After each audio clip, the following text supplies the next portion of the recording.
Shall I press the mic, Liz? Is Oh Rob ready? yeah, oh I've done it. It's just when people are late Oh. that I struggle to actually talk. Hi Sally. Hi. Nice to see you. Oh, I've just to say, my flight came in late last night, so I haven't been to sleep since yesterday. It's all right. I think you can manage this session with a little bit of sleep deprivation. Yeah. I feel a little bit manic actually. Oh, do you? Yeah. You've got a visit booked in to see Jamie, haven't you, for the long COVID service? No, I haven't. I think it was Rob that was Okay. almost waiting to hear from, but I haven't heard anything from. Okay. So, well, I'm sure Rob will get back to you in good time. He will. Okay. But Jamie's going to do a bit of a presentation on the long COVID service after Jess has done a bit of moving, and so you'll get a sneak preview into it, and then I'll give Rob a nudge to email you. Okay, cool. Okie doke. Right. We are going to press ahead then, and I'm not gonna. I've got somebody else on the call. Fletcher, that's not me though, is it? Because there must be another Fletcher. Holly Fletcher. Oh, Holly Fletcher. Oh, hi, Holly. Hi. We're OTs within Oxley at the Bracton Centre, so we thought we would join along today. Oh, brilliant. Yeah. So is there a few of you? Yes, a few have just popped out, but they're going to come back. But yeah, we're all here. Oh, that's nice. Well, would you do me a favour, Sally, Holly and colleagues, when you've got a minute, just introduce yourself on the chat and just say a little bit about yourself. That would be really nice, because we just collect this data and as we go, and so that'll be, you don't do it maybe after the movement. But just to introduce, we've got Jess today, who's going to be doing a short dance session with us, and then Jamie as well is going to do a presentation on his experience of the long COVID service. And but just welcome everybody. It's good to have you all here as part of OT on the Move. This is all part and parcel of raising the profile of occupational therapists using physical activity in practice, and all part of our kind of national work of trying to create a community of practice for OTs to celebrate how useful we are, how good we are, and what kind of a valuable role and space we have in this kind of sporting sector as well as the health sector. But I am going to now hand over to Jess. Jess, I think just to make it easier for everybody, I'm going to pin you to the screen, and then we'll go over to Jamie afterwards. And if people have want any to ask any questions, then we will have time for that. All right, over to you, Jess. Right, so we're going to do a little bit of a dance today. I'm going to start off with a warm-up, and then I'll talk you through the dance. We'll give it a go, and then finish off with a cool-down. It might be a little bit cheesy for a Wednesday morning, but that's all good. So if you want to stand up, I'm just going to put some music on. Give me a thumbs up if you can hear the music. It should be playing now. Fabulous. So just follow along. We're going to start off with a march. I can't hear the music. Can anybody else? Nice, guys.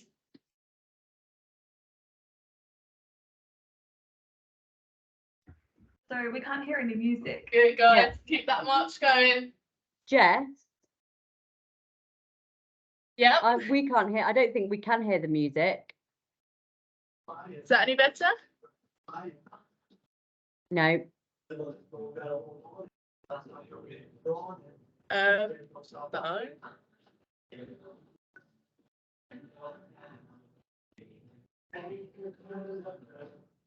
Can anyone hear the music? Sorry.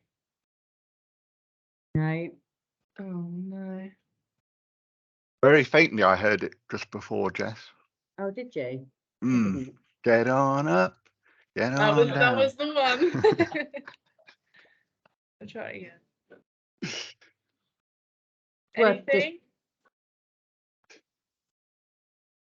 No, that's funny, isn't it? No. I mean, we can manage without music. We could maybe put our own music on. I mean, it's not going to be in time. Yeah, you can do. Wonder, is there anything, I don't know what else to do to help. Do you want, Just play the music and see if it comes up online. Okay.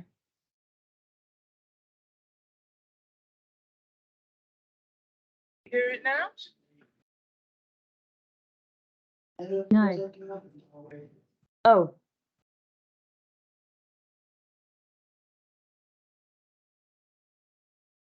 We just put our Yes. own one on. Is that okay? you can hear it, I think. Is that better? I heard it for a split second. It's when yours is off. Is it when mine? Yeah. I wonder if it's just the angle of the We speaker. can hear us. Oh, can you? Can you hear it? Oh, yes, you can hear it now. Yeah. Yeah.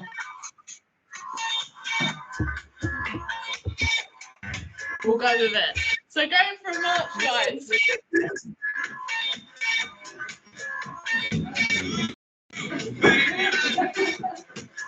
Nice, guys. Keep it going. We're going to add some arms in now, so reaching up.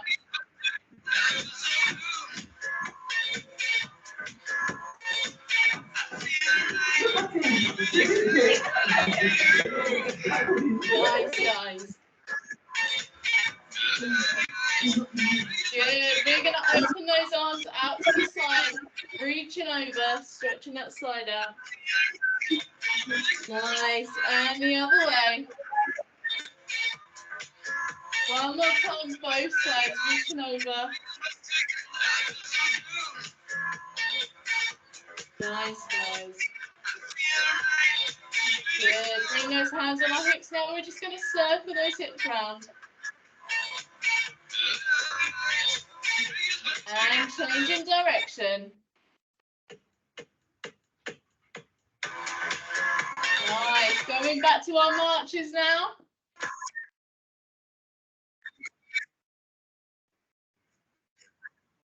Good, guys. We're going to add those arms back in, reaching up. Nice, guys.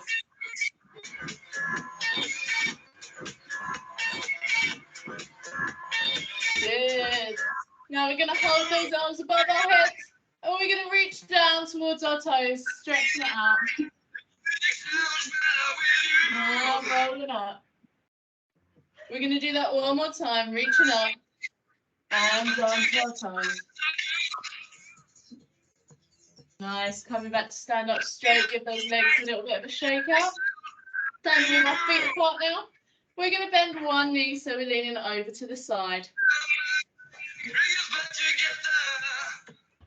Nice. And changing sides, bending that other knee.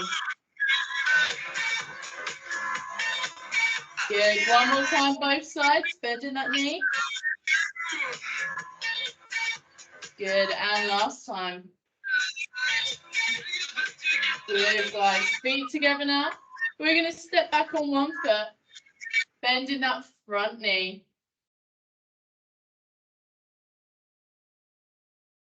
Lovely. Bringing our feet back together now.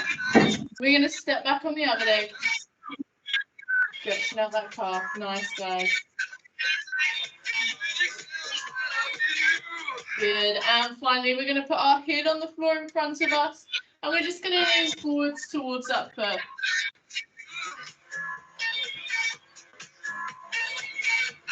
Good. And on the other side. Bending that knee and leaning forwards. Lovely. And give those legs a little bit of a shake out. Hopefully we should be feeling nice and warm now. I was meant to be doing a dance to I'm Still Standing by Elton John, but I don't know how well you're all going to hear that now. Do you want me to put it on? If you can, that would be amazing. I'm still standing. Yes, please.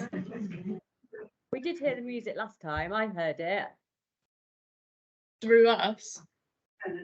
Yeah, I've got it. I You can put just it on. played. I heard. Yeah. Let me know when you're ready and I'll put it on.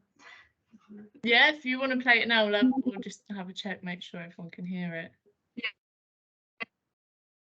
Can everyone hear it? Thank you.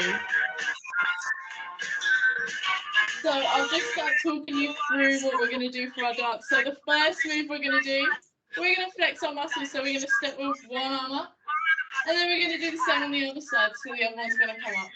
Lovely. And then we're going to flick one arm down 4 times. So we're going to go 1, 2, 3, 4, and then the same on the other side. 2, 3, 4. Lovely. After that, we're going to put our arms up and run on the spot. Lovely. So we're going to come up and then all the way down. Lovely. And then we'll repeat that from the beginning again. So we're going back to our muscles. Lovely. And then flicking down for 4. And the other side. 1, 2, 3, 4. And then a run on the spot. Pointing all the way up. And down. Lovely. That's the first part of our routine. So that starts when he starts singing. So would we be able to have the music from the beginning, please? Sorry. All right. Do you want me to restart it? Yes, please. Oh, okay. Sorry. That's Sorry. all right. Okay, I'm starting now. Amazing, thank you.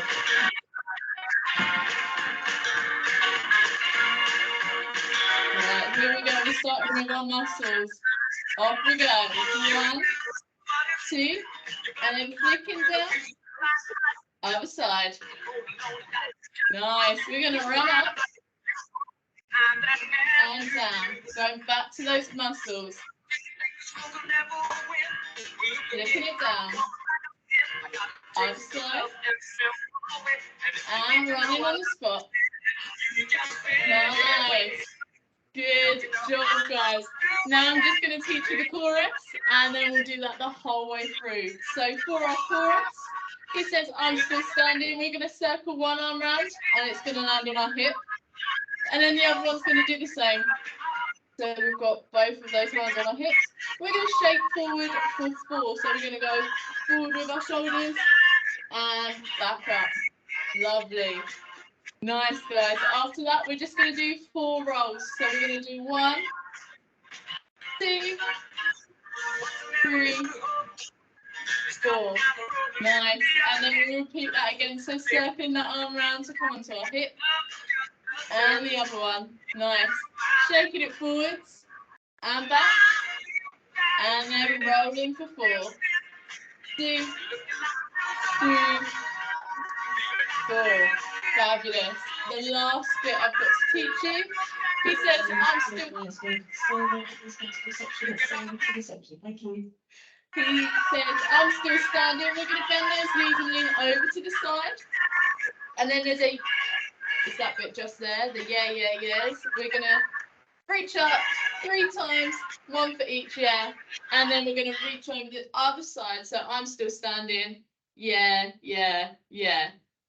Lovely.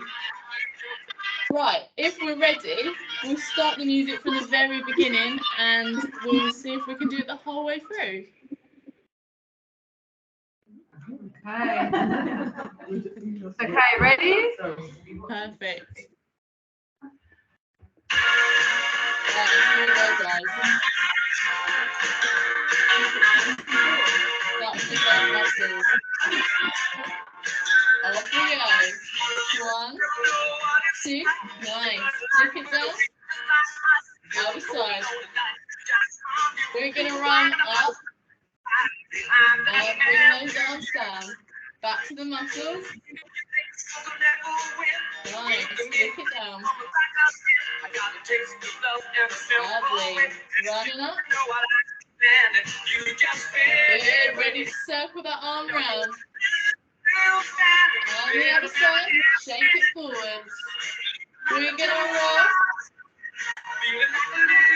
Nice. Circling those arms round again. Taking it forwards. Nice. Rolling round. We're going to bend to the side. Good. Other side. Good job, guys. Shake it off. Hopefully you enjoyed that. Just a little bit of cheese on your Wednesday morning. If we just finish off now with a little bit of a stretch to cool down, and then that's me done. So we're just going to reach all the way up to the ceiling, holding our hands above our heads. We're going to reach over to the side, stretching our sides out. Nice, guys. And then the other way.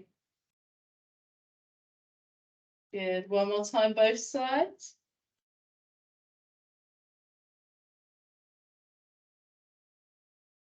Nice. And then we're just going to let go of those arms, reaching out. Nice. We're going to cross one arm over our body and just hook it under. Good, guys. And then on the other side, crossing the arm over and hooking it under. Good, guys. Next, we're just going to place our hand on our shoulder, pushing up that elbow until you feel a stretch. Nice. And the same on the other side.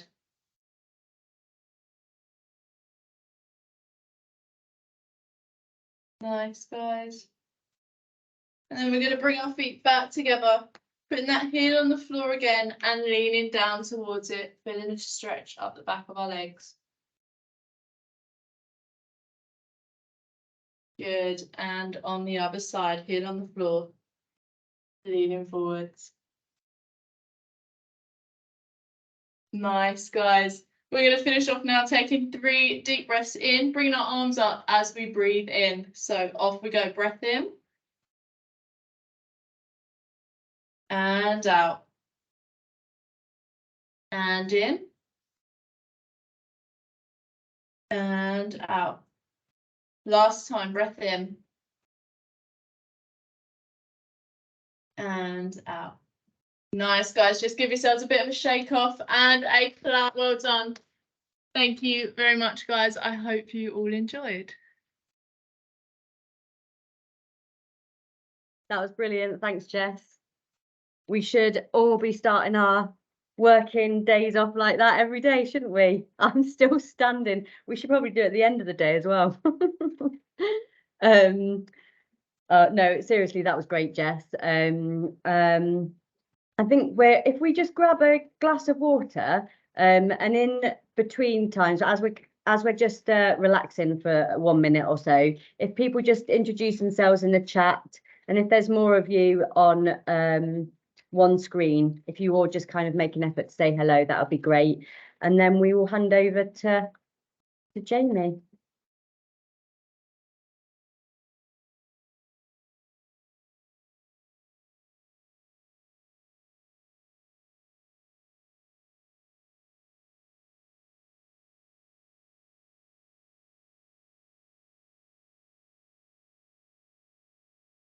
I'm just gonna give it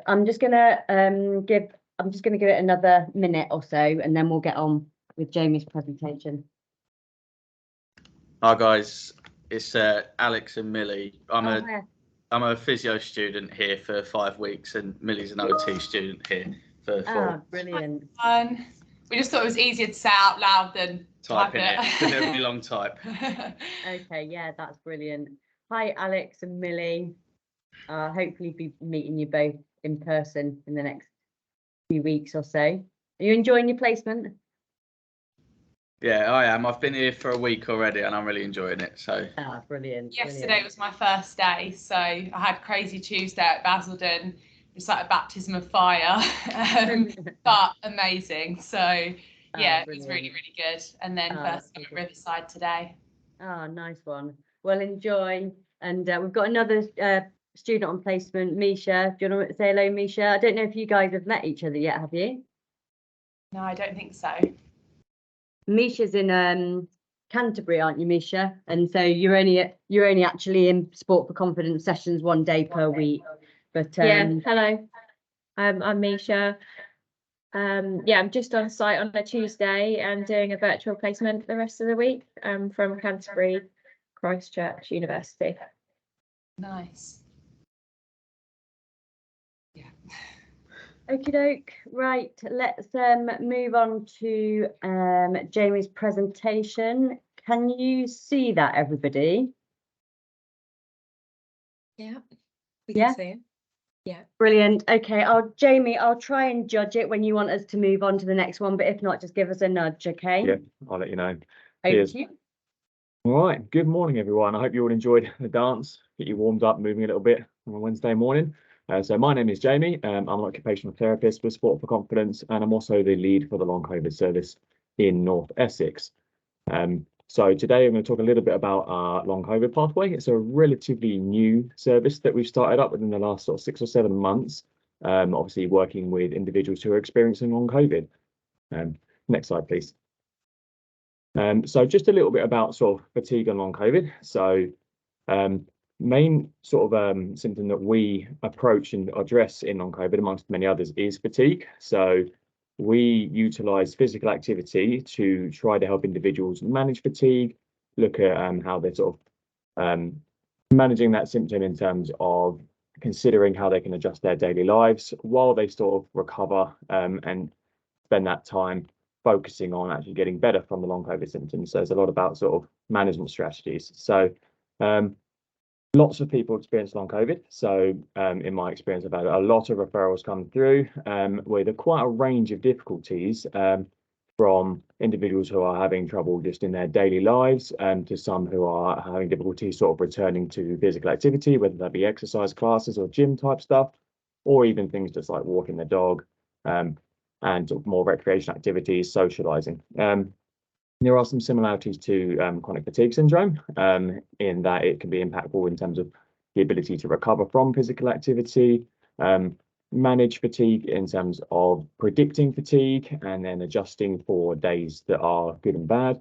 And amongst the fatigue, there are lots of other things that go sort of hand in hand with COVID-19. I don't know if anyone else has worked with COVID-19, but we see an absolute plethora of sort of different symptoms, ranging from common ones like breathlessness, muscle aches, all the way through to headaches, unpredictable heart rates, all sorts of different things you see with people. So one of the major challenges we've faced as a team is sort of knowing how to address symptoms as a whole, and you really do have to take that sort of quite individual, holistic approach to it. And sort of because we don't know too much about long COVID at the moment in terms of why it happens and the really sort of researched ways to address it, we're almost speaking to individuals on a one-to-one basis to try and find out what will work for them, and then moving forward with interventions based on their experiences and difficulties.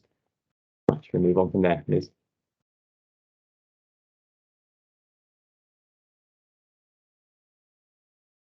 Okay, so one of the difficulties is sort of an understanding of how to approach fatigue. So typically when we do exercise, like more is generally more. If you want to train for a marathon, you'll run a lot. If you wanted to, get stronger, you'd lift a lot of weights and you'd push yourself almost as hard as you can. The difficulty with fatigue, particularly long COVID, is it's not the same as tiredness. It's not something you can sort of just sleep off, have a bit of rest, and then you'll sort of recover from that. If you're feeling particularly sore or tired on a day, you just sort of rest a little bit and then you'll sort of normally recover from it. Fatigue is a little bit different in that it's a bit more sort of profound in the way it affects you. So rest doesn't necessarily recover you from fatigue. Sleep doesn't necessarily recover from fatigue. It's more about preventing fatigue is the approach we take, as opposed to sort of how to recover from fatigue. So part of our sessions is that we look at how to sort of anticipate fatigue and avoid things and sort of pace and prioritize and approach activities in a way that means that fatigue isn't going to happen.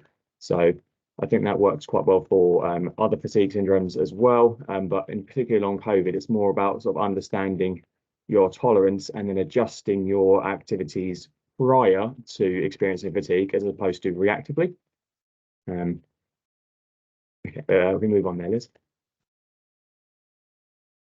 So The first thing I want to talk about is the pathway that we have created. So this is very much sort of the sort of OT process, in that I'll receive a referral from SNEFT. They come directly through to me, and I will make contact with the individuals that I get referred, and then I'll book them in for an initial assessment. During this initial assessment, I'll find out all the difficulties that they're experiencing, whether it be fatigue, breathlessness, muscle aches, any sort of reduction in activity, particular activities they're having difficulty with, whether that be work or social activities. And then what we do is we'll sort of design interventions in groups based around what difficulties they're having, but trying to tailor it into practical advice. So that term will come up quite often, because there is sort of like in an ideal world, we'll be able to do X, Y, and Z. We'd be able to make all these adjustments to our day-to-day activities, and everything would work totally fine. But I like to be able to approach it in a way that is really practical for each individual. So trying to find sort of nice, really specific examples to difficulties that they've had. I had an individual who wanted to be able to return to unicycling, which is quite a novel one, but they were experiencing a significant drop in core strength due to inactivity. So we might do a little bit of increased core activity with them, or when we're doing the sessions, we'd speak a little bit to them about what they can be doing at home whilst managing their fatigue and other symptoms, to eventually improve their core ability and their cardiovascular ability to return to that. So what that looks like is essentially our main intervention is 6-week educational sessions. So each week we'll go over a main topic. So in that main topic, we'll sort of cover a variety of different sort of items, starting with understanding the actual mechanisms and biology of fatigue, sort of providing insight as to why people are feeling the way they do. And I personally have found that from feedback from participants that this is quite a valuable thing for people to actually understand, that it's not something that's necessarily made up. They're not imagining the way they feel. There is sort of an underlying actual condition which is causing them the way feel the way they do, and they can't just sort of push through it and sort of almost psychologically battle it, as opposed to actually address what is physically happening with their body. So that first session is normally quite impactful in terms of people's understanding, and then motivating them to then apply what we're learning. Moving on from that, we talk about pacing, prioritizing techniques. So how you can adjust your day, how you can preempt certain significant activities are going to happen, whether that be a significant social event or work, and how you can adjust your day sort of based on what you've got coming up, and sort of preempt those things so those activities don't end up causing fatigue. And then we would generally sort of engage in a little bit of gentle exercise. So introducing exercise to the participants, and then also utilizing that in terms of being able to gauge their tolerance, and then use that activity to understand how they can recover from activities and apply it to other elements of their lives. Okay, next slide, please. So this is just a little bit more detail about the pathway. I think we'll share this presentation, so if you want to have a look a bit about how the pathway works from the very start with SNEFT and then all the way through to me, then you could have a look at that and get a better understanding of what sort of process people go through. But when I receive referrals, they've already been through sort of a meeting with an allied health professional, normally an occupational therapist, and then they will come through to me having already done that, and that's sort of like the next stage of their treatment or intervention, as it were. Next slide, please, Liv. So how do we help individuals experience long COVID? So this has been something that we've worked on over the last 6 months and developed and evolved based on the feedback we've received, what we've seen in practice. And yeah, it's sort of just an ever-evolving process where it's going to change based on the knowledge that comes out, based on the research that we do, the resources that are available, and also the feedback that we get from participants. The service as it exists right now is actually a bit of a result of a lot of feedback collaboratively with participants in terms of what they feel they need, especially considering they've done this sort of 6-week program, and then what ongoing support they might need from there, what things might have been missing, etc., etc. So next slide, please, Liz.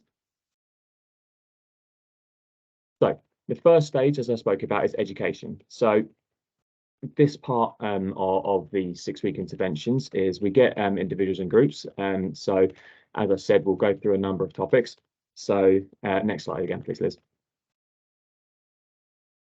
And as I said, that will sort of cover what is fatigue, and so on and so forth. The next few slides cover a few of the things that we'll actually have go through with participants. So this is actually one of the presentations that I would actually talk about with participants in terms of sort of actually demonstrating what dysregulation is.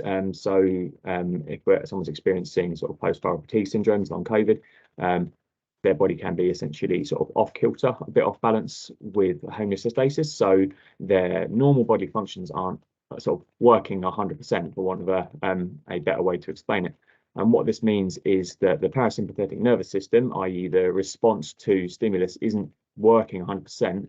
And the result of that is that automatic body functions aren't up to par what they would normally be. So this is where we get brain fog manifesting, because there's less blood volume available to the brain. There's a little bit less blood volume available to the heart and lungs, and therefore oxygen efficiency can be a little bit lowered, and that manifests as reduced oxygen saturation, breathlessness, and also the ability to recover, because the resources aren't there that you would normally have available for recovery.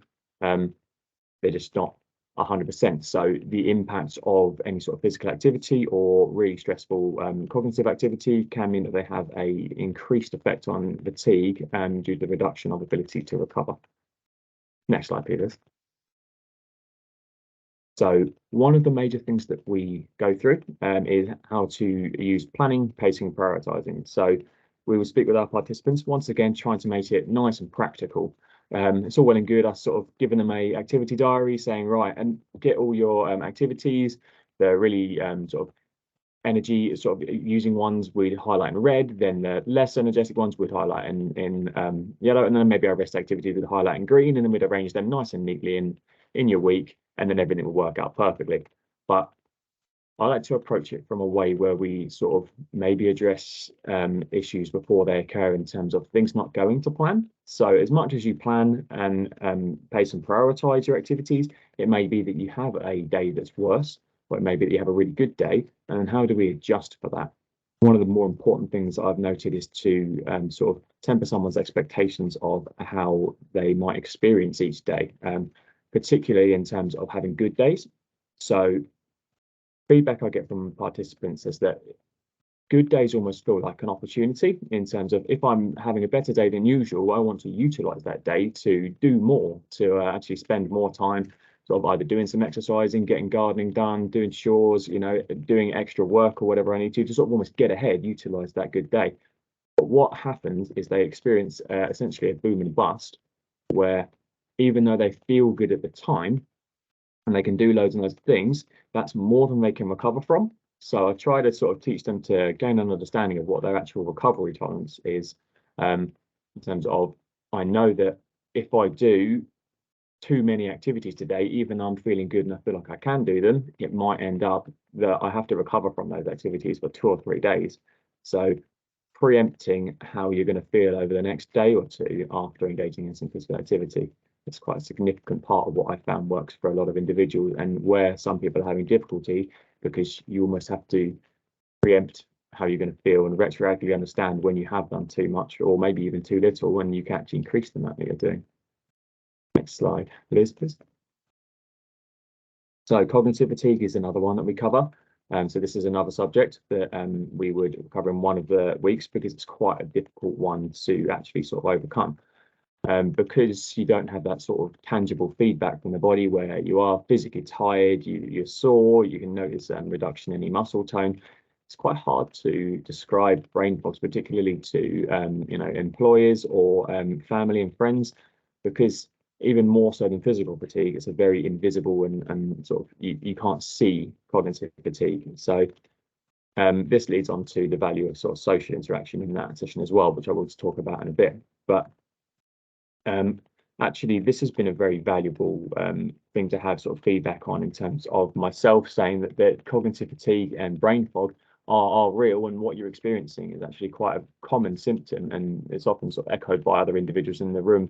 Similar experiences, like almost strange behaviours in terms of walking into a room and not knowing why you've been there, which we've all had, but it's happening very, very often, or realizing that you finished a TV show but you can't remember anything that's happened in that TV show. Those kind of things, even just the little things that you might not notice, sort of as the little anecdotes come up, in your life. Having shared those experiences sort of, validates people's thoughts in terms of it's not just something they can imagine, and then it helps them go back and speak to their loved ones about, like, this is a thing that's happening to, and then actually start forgiving themselves in terms of utilizing that support, and allowing themselves to rely on loved ones, and then speak to employers about perhaps changing their workload. And this understanding cognitive fatigue and brain fog, and that it's a real thing, and how it might affect them and how to manage it, actually has a really significant effect on their daily lives, because they accept that there might be some changes that need to be made, and then they can manage it much better and overall get a better outcome from it. Next slide, please. And that comes in with balancing energy. So that leads us on to how sort of they will arrange their activities in terms of rest and stressful activities. So ones that take energy and ones that sort of provide energy. So it might be that watching TV might be a sort of energizing activity for one individual, but actually a bit of a stressful activity for another individual if they find it quite cognitively taxing. So, and this is where sort of a level of self-awareness and encouraging people to almost sort of review how they feel and review what activities work for them in terms of actually, providing them with energy, and ones that might take energy. For some individuals, that might be socializing. Actually, is quite an energizing thing. They recharge their social battery by spending time with other people. And others, exactly the same activity, are you socializing, seeing friends and family, might be something that actually takes away energy from them. So it's about asking them to reflect on what activities, it might even be retroactively once you've gone out and you spent some time with some friends and family. It might be that you are tired afterwards, or it might be that you're energized afterwards. And then when you're planning your week and using the diaries, you can then arrange those activities based on how they feel for you. There's no sort of one size fits all in terms of what is a stressful activity and what is a regenerative activity. Next slide, please. So that once again leads us on to nicely onto establishing tolerance. So I found that sort of almost letting an individual take the lead on how they establish their tolerance will sort of teach them how to establish their tolerance. And there is a bit of a sort of retroactive nature in this, because you don't know what your tolerance is until you've sort of tolerance tested, as it were, in that if I were to spend 20 minutes walking, I might find that the next day I feel fine, or I might find the next day that I'm really fatigued, or even 2 days after I'm really fatigued. So now that I've done that activity, I need to sort of almost look back, identify what's caused that fatigue, and then adjust practically for it. So if I've done that 20-minute walk and I feel quite fatigued because of it, the silver lining of that is I can now retroactively look at that walk and go, maybe that was a bit too much. Maybe next time I'll only do a 10-minute walk. And then I can establish my baseline, get an idea of what can be done in a week, how much you can do, how much more I can tolerate potentially.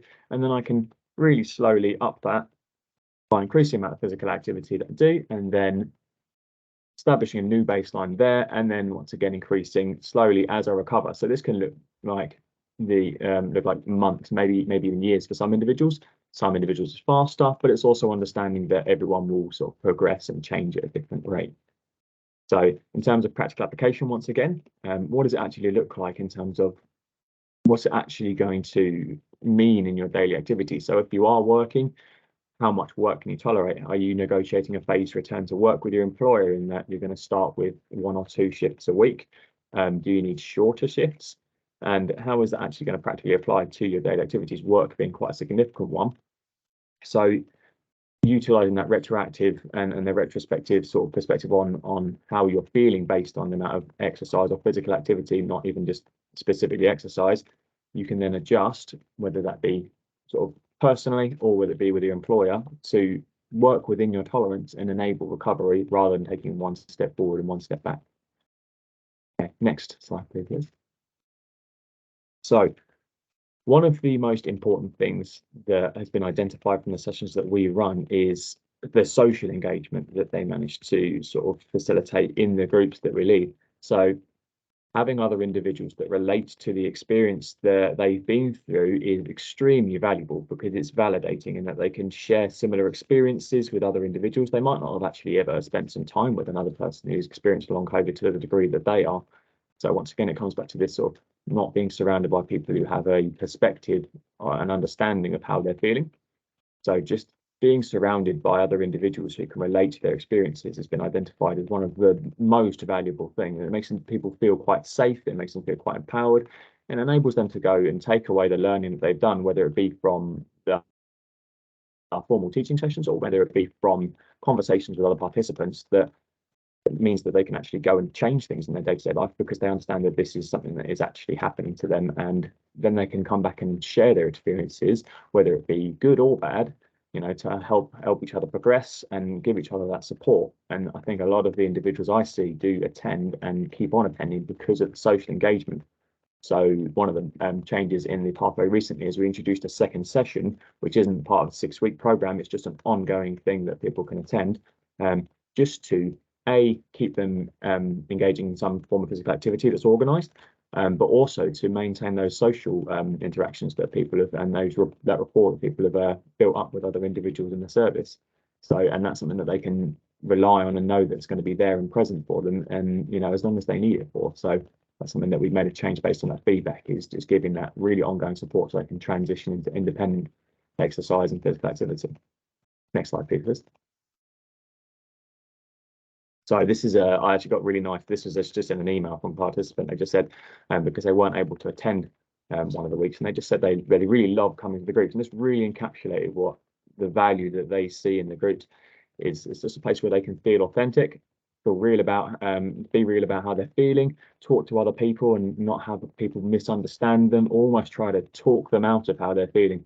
I don't know how anecdotal it is, but I get it quite a lot where people have almost been tried to talk them out of how they're feeling, rather than sort of accepting that this is the way they feel and like, okay, what do we do about it now? How do we adjust? What do we do to get better? I think that's the first thing, is actually just accepting that there are potentially some changes that need to be made, and just being able to facilitate that sort of space where people can actually come to terms with any difficulties that are happening, and then go forward knowing that, okay, I can make some changes now that I've sort of accepted their difficulty, rather than just trying to either ignore it or push through it. Really, really valuable. Next slide, please, Liz.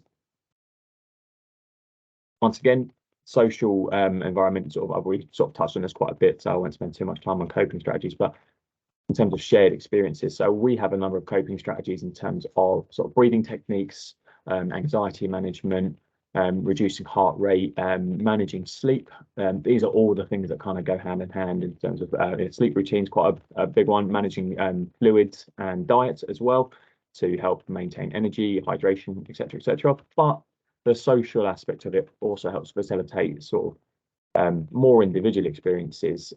So I actually had a group where several of them were experiencing headaches as part of their long COVID symptoms, and they were all on Amazon shopping for heated eye masks and trying them out, and it turns out they worked really well for a lot of them. So and that's something that I maybe never would have thought of. So actually having sort of a little bit of input in terms of actually running the sessions, really valuable for participants to share their experiences of what works for them, because it might not be something I've heard of or know of, but it's working really well for a lot of individuals in the group.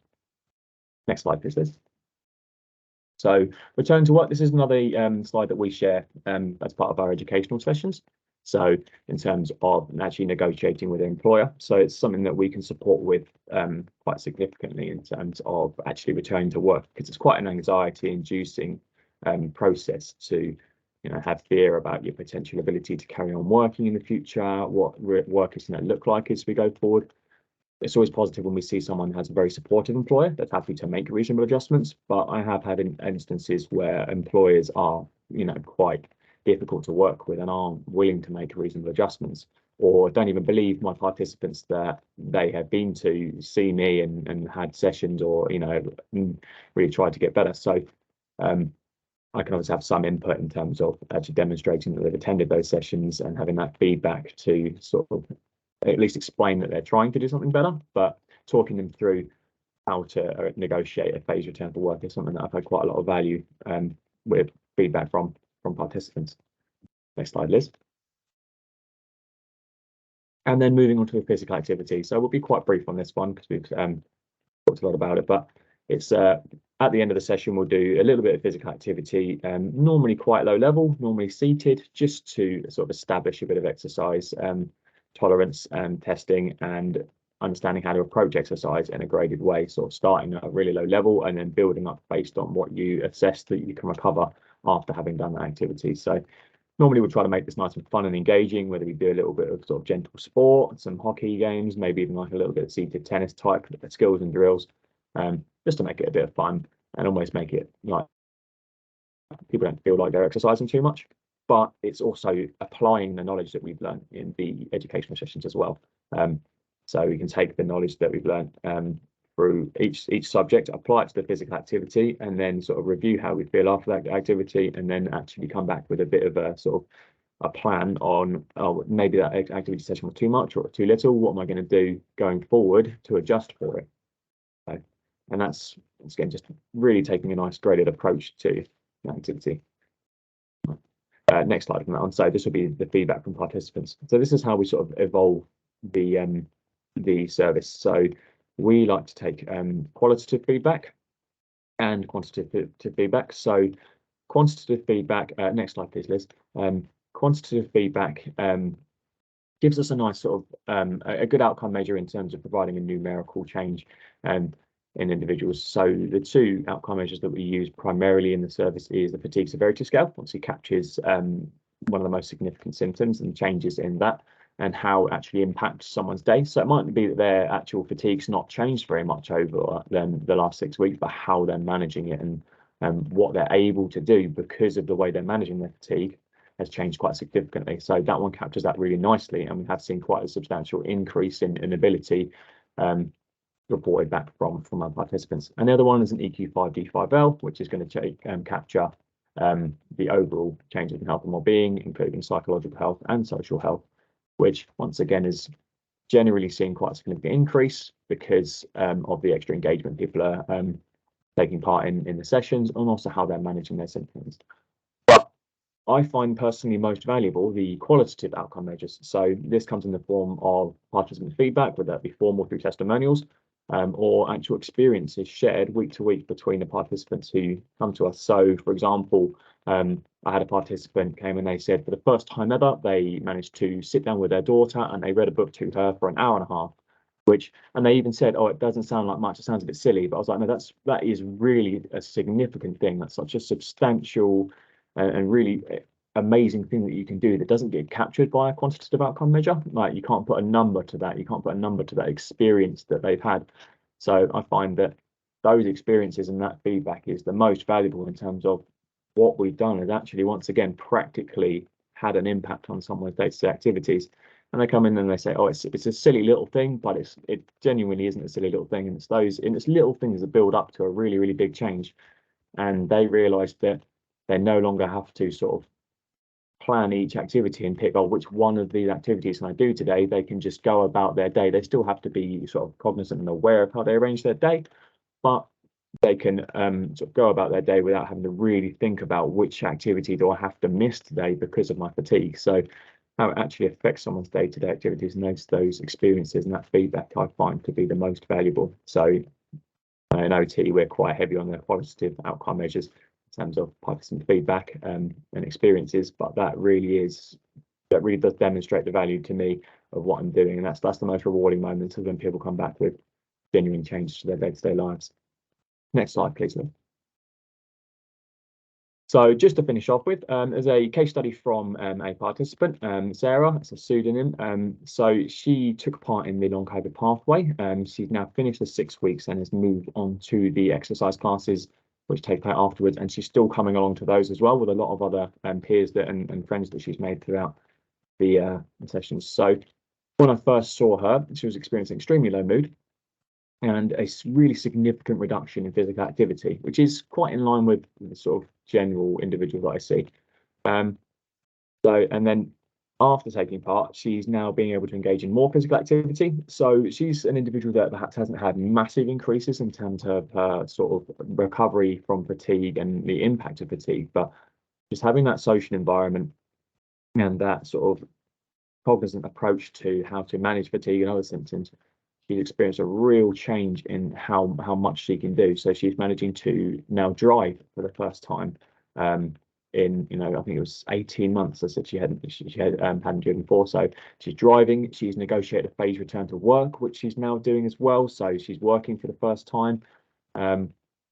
She's engaging in increased physical activity. She's got reduced pain in her lower limbs. She feels a bit more able.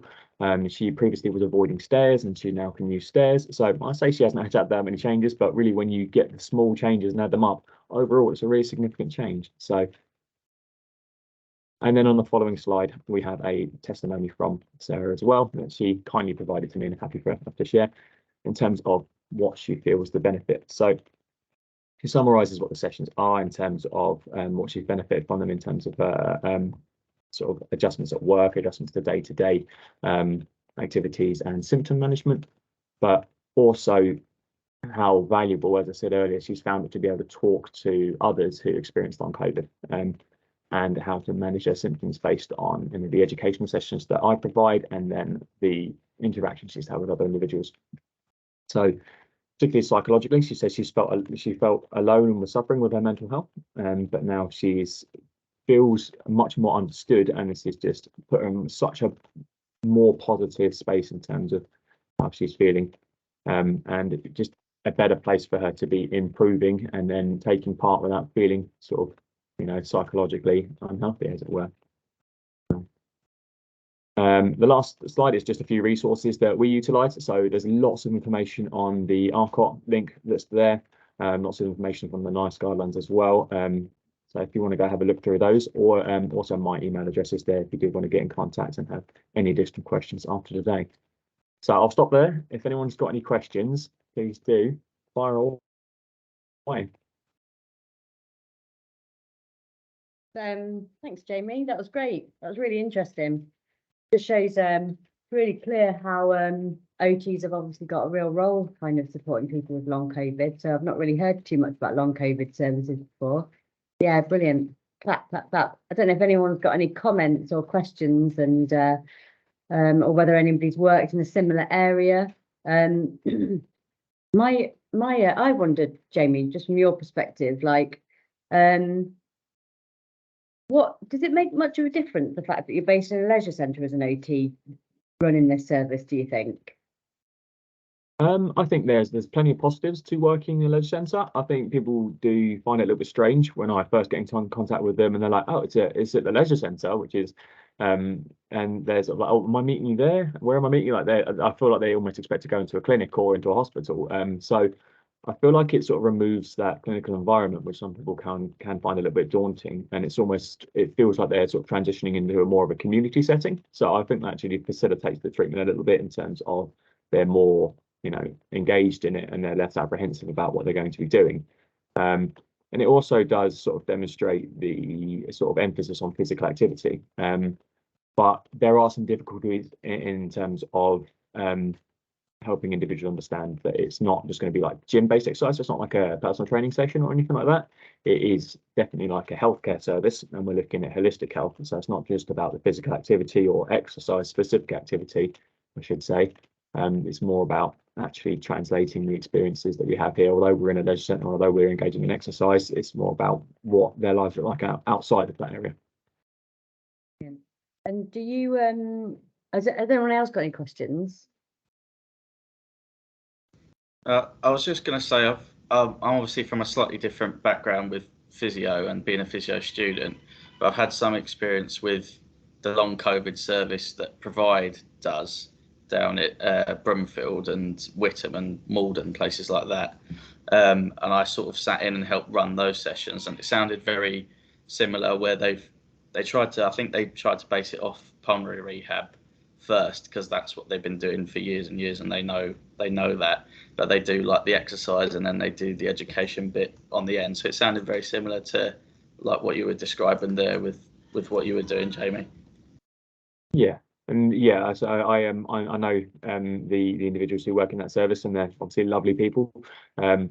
So yeah, there is a lot of similarities in terms of the educational portion and sort of like the introduction to exercise portion. And I think the differences that we have is we spend a sort of good amount of time one-to-one conducting full assessments and really looking at how to translate that knowledge and that actual engagement in physical activity into practical application in people's daily lives.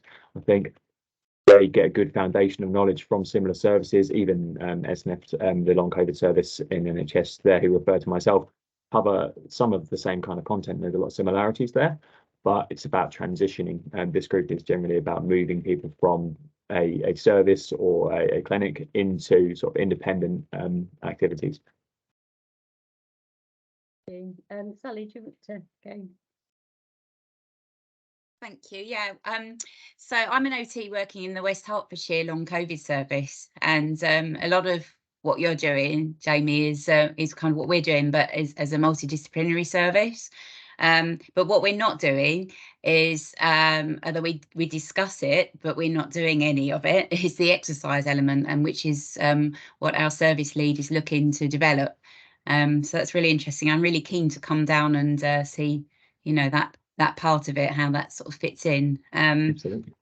So yeah, so we do like a 7-week education program, covering fatigue, brain fog, diet, now I've got brain fog because I'm extremely fatigued after not sleeping last night and my flight delay. But yeah, I think that'd be really useful actually. And yeah, I agree. I think in moving on to form links with our Hertfordshire partners in the community, I think that's the way forward, because I think we're finding a huge percentage of our patients are those that were, you know, relatively fit before engaging in physical exercise, and that's the one thing, that's their top goal to get back to, and it's trying to grade that appropriately so they don't keep in that boom and bust cycle. Yeah, yeah, that's precisely what we look at doing. Is it's similar to yourself actually, and Sally, is lots of people I see describe themselves as previously very active, either, you know, going to the gym every single day of the week or running marathons, those kind of things. So previously very fit individuals, so, you know, are really experiencing that sense of loss in terms of their physical ability. So, and then their understanding is that when they trained before, they always pushed really hard, and that's what made them improve, because they had that capacity to recover. So it's almost sort of providing that education in terms of how to approach activity and actually enable them to make progress again, because it's slightly different than it would have been before, where they could just push really hard, recover from that, and then rinse and repeat. Whereas now it's more, you have to take a greater consideration on the amount that you're doing, but there's definitely still room for improvement in that. Yeah, and I think the key is setting those much smaller goals rather than thinking Absolutely. I'm going to run that marathon again, you know, in a month's time. It's just start really small. So 100%, yeah, definitely. Yeah. I'm a runner as well, and it's I can imagine how frustrating it can be, you know, when you can't do something you're passionate about. So yeah. Of course, yeah. Anyway, thank you. It's really interesting. Sally, and then we'll just go to Holly, whoever's in the room from Holly's group that would like to ask a question or comment. Hello. Hi, my name is Felicia. Thank you. We're all from Oxley's NHS Trust Medium Secure Unit. Thank you for this. We joined this because we're looking at staff well-being as well. So, and this, what we learn and everything we're doing, we pass it on to our patients and, you know, continue with that and using your outcome measure as well. So, and we have a large sports team, you know, provision at the forensic setting. So we want to imbibe in this. I would like to join every month to be part of this. Thank you so much for the presentation. What I just wanted to ask is, when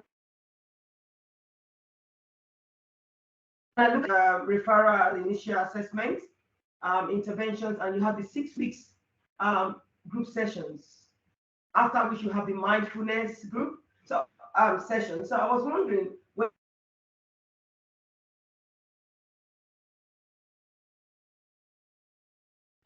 when you have these 6 weeks, you know, concentrate and continue for 6 weeks without having the practical aspect of it until, you know, after the 6 weeks that you have the mindfulness group, were they able to continue with it, or did they find it boring that they wanted it to go straight to the activities section? How did that work out? And how long was the session?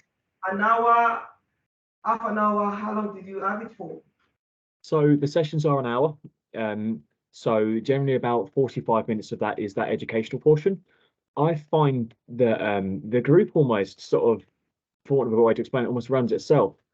Once the individuals have come along and spent a couple of weeks as part of the group, they do end up building up quite a rapport between each other. I'll often find them in the reception having coffee with each other before the session even starts.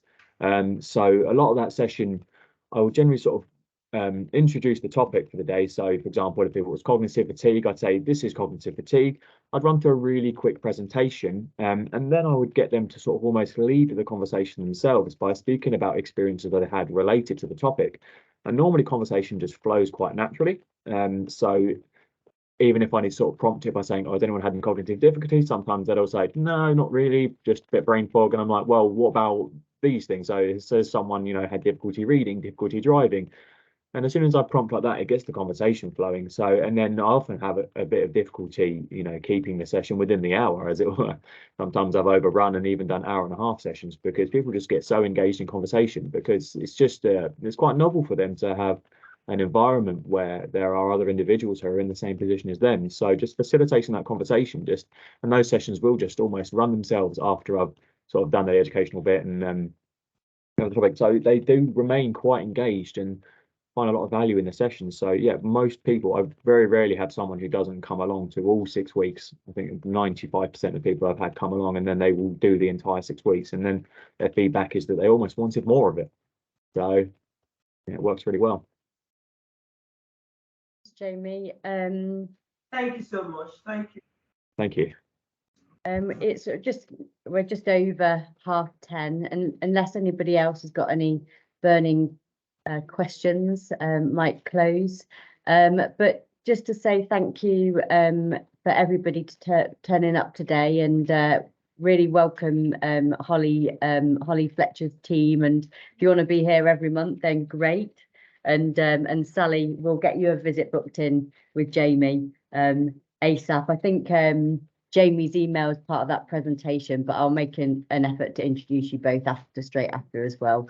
And but yeah, thank you all for coming, and I hope you feel great after that initial dance. Thank you, Jeff, and brilliant session, guys. Have a good day. See you later.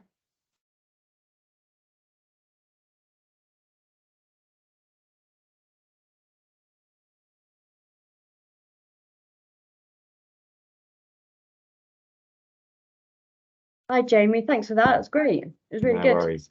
Yeah. Did you enjoy it? Yes, it's all right. Once you get going, it's all right.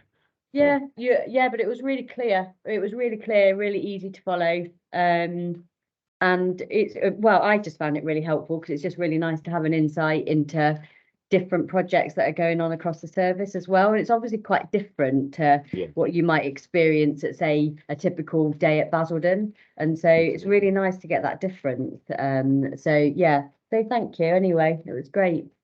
Thanks for having me. No worries. Right. Right then. I'll see you soon. Cheers. Speak to you later. Bye, Liz.